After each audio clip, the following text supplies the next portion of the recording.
Hey, A&Pers, this is Dr. Jones checking in. This is A&P 1, Lecture Test 2, video, I think we're on 8. Video 8? Video 8, Noteset, page 13, and we will literally just cover 13 because 14 is a different chapter. Different chapter calls for a different video. So, regeneration. Regeneration is the repair process that restores normal function after the inflammation is gone. And necrosis, did we skip? What's the difference between inflammation and infection? No, it's down here. Necrosis is tissue destruction of dead and damaged cells. Pus is debris, fluid, dead or dying cells, and other necrotic tissues. An abscess is enclosed pus, so swelling always hurts. And what's the difference between inflammation and infection? So inflammation, oh, we're still in black, okay, is the body's response to damage. So you could like scrape yourself in like the weirdest pictures known to man. Mechanical damage will cause inflammation. Chemical damage will cause inflammation. But also an infection will cause inflammation. So what is an infection? An infection is when pathogenic organisms are growing inside you and causing damage. So pathogenic organisms can be, I think there's a little list in there, bacteria, viruses, fungi, and parasites. Oh, kid joke. Why did the mushroom get invited to all the parties? He was a fun guy. Right? That's terrible. Still funny though. Okay. So what are the 5 signs of a superficial infection? So it turns red, and the Latin word for that is rubor. It hurts, right, when you have an infection? So pain. Really? What just happened there? Okay, that was weird too. And pain is dolor in Latin. And gets hot. And that's calor.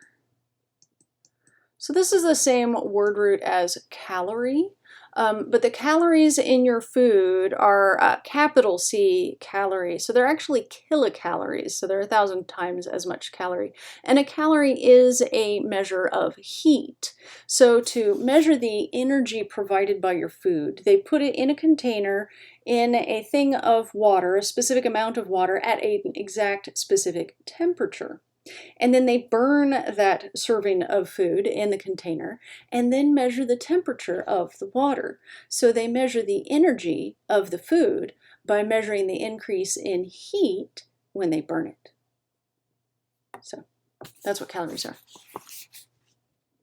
How much heat your food gives off when you burn it. Okay. So heat is calor. Rubor, dolor, calor, swelling. I'm running out of space, it's too small. And you've never heard this term before. That was me being sarcastic. You've heard this term before. Tumor. Tumor means swelling. And then the Latin word for pus. It's got a rhyme, right? Rubor, dolor, calor, tumor. The Latin word for pus is pus. So I'm pretty sure this was a joke at the time too. Rubor, dolor, calor, tumor, pus. They probably did them in alphabetical order, which I don't. I do them in the order I remember, but with pus at the end. Okay, so what do antibiotics treat? Anti, A-N-T-I, means against, and bio means life. So antibiotics kill live things, specifically bacteria. Viruses are not considered alive because they require a host cell to replicate. Bacteria don't need a host cell to replicate. They replicate on their own. And so antibiotics, what do they do for a virus? And the answer is jack squat.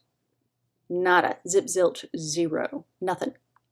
So if your kid has a virus and they're miserable, and you take them to the doctor and you demand antibiotics because your kid needs something, they're miserable, is the antibiotic going to do anything for the virus?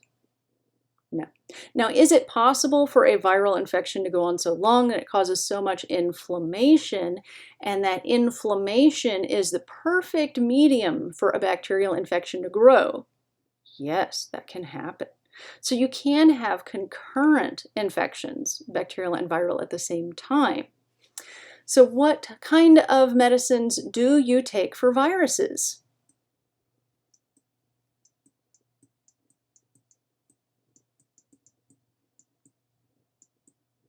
Antiviral medications. So what do you take for the flu? Tamiflu. It's an antiviral. What does Tamiflu do for bacterial infection? Nothing.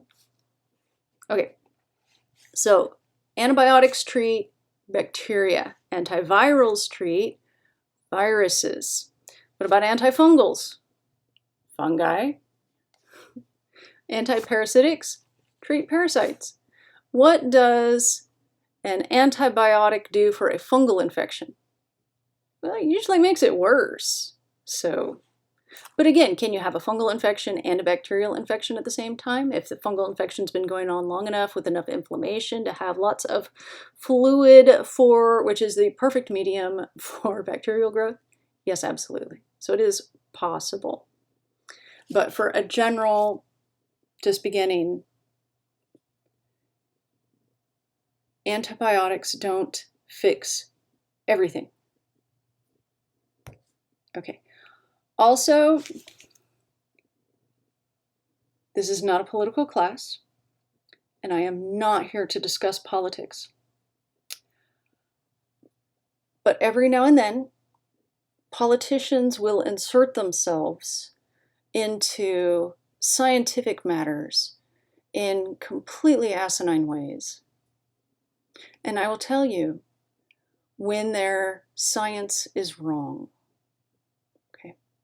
So when the politicians are touting things, don't listen to the politicians. Listen to the scientists. Okay. And I'm not telling you to listen to the media. I'm telling you to listen to the scientists. Find the science, not the hype. Okay. All right.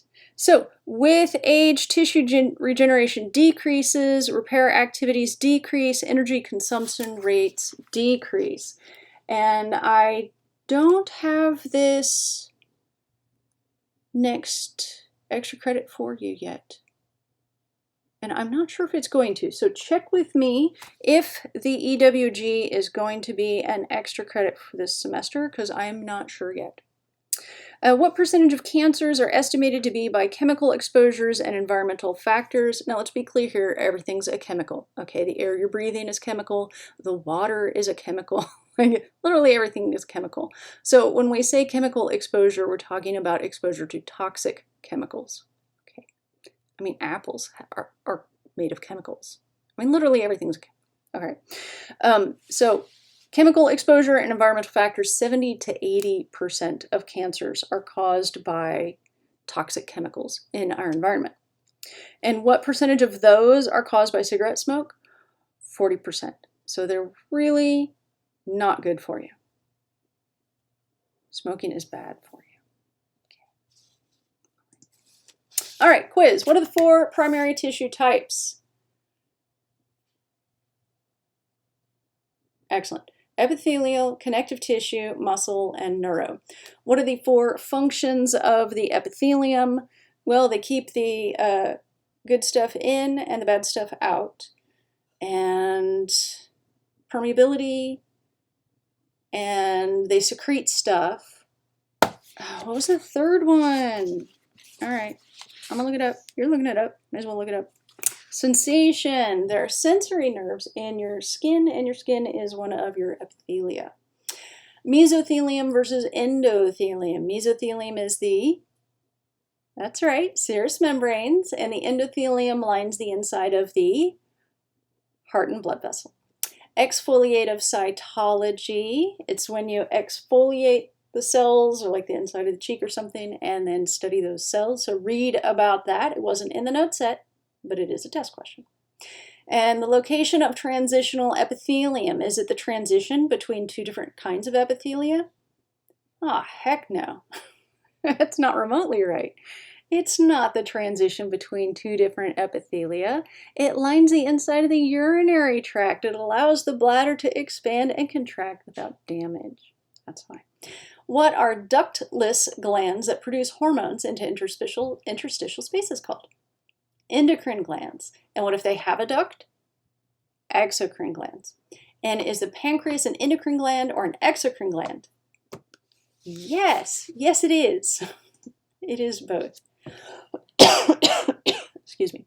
And this is a picture I took of the bridge before the construction started on the new bridge from the USX Lexington, and I'm especially proud of the one little seagull in the sunlight. So it's a really pretty spot.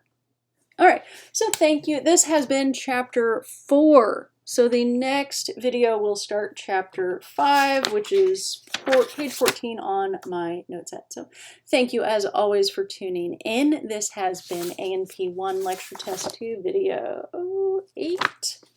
And we covered page 13 on this video as promised. The education must go on. But not right now. Right now we're done. Dr. J out.